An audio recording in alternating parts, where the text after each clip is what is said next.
রূপকথার মৎস্যকন্যাদের কথা কে না পড়েছে? কেমন হতো যদি সত্যি সত্যি আমরা মৎস্যকন্যার নাচ দেখতে পেতাম?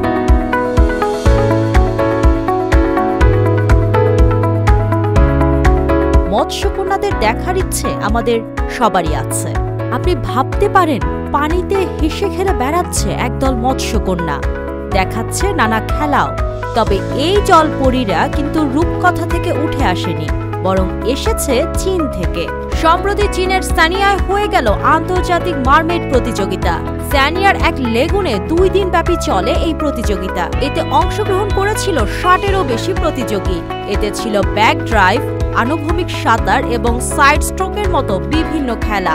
এই চায়না মারমেড ওপেন চ্যাম্পিয়নশিপ প্রতিযোগিতাটি সারা বিশ্বের ডুবুরিদের জন্য একটি প্রধান আকর্ষণের কেন্দ্র হয়ে দাঁড়িয়েছে।